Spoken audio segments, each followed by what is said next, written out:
ज्या अर्थी 20% ethanol petrol मध्ये मिक्स झाले त्या अर्थी जुन्या गाड्या लवकरात लवकर स्क्रॅप मध्ये निघणार आहेत।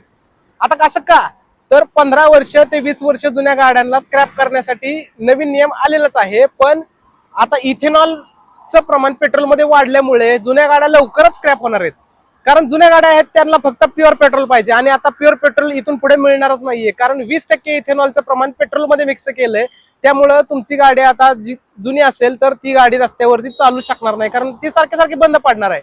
त्यामुळं इथेनॉलचं प्रमाण पेट्रोलमध्ये किती आहे हे बघा आणि तसंच तुमच्या गाडीमध्ये पेट्रोल टाका। प्रत्येक पेट्रोल पंपावरती इथेनॉल मिश्रित किंवा इथेनॉल विरहित पेट्रोल भेटणारच नाहीये, प्युअर पेट्रोल कुठेच भेटणार नाहीये। पण जे ठिकठिकाणी काय काय असे पंप आहेत तिथे तुम्हाला इथेनॉलचं प्रमाण एकदम कमी मिळणार आहे किंवा त्यामध्ये पेट्रोल फक्त पेट्रोल असणार आहे। तर इथं समोर तुम्हाला दिसत असेल तर ह्याच्यामध्ये तुम्ही पाहू शकता की कोणकोणत्या पेट्रोल पंपावरती कोणकोणत्या म्हणजे इथेनॉलचं प्रमाण आहे ते किती भेटणार आहे।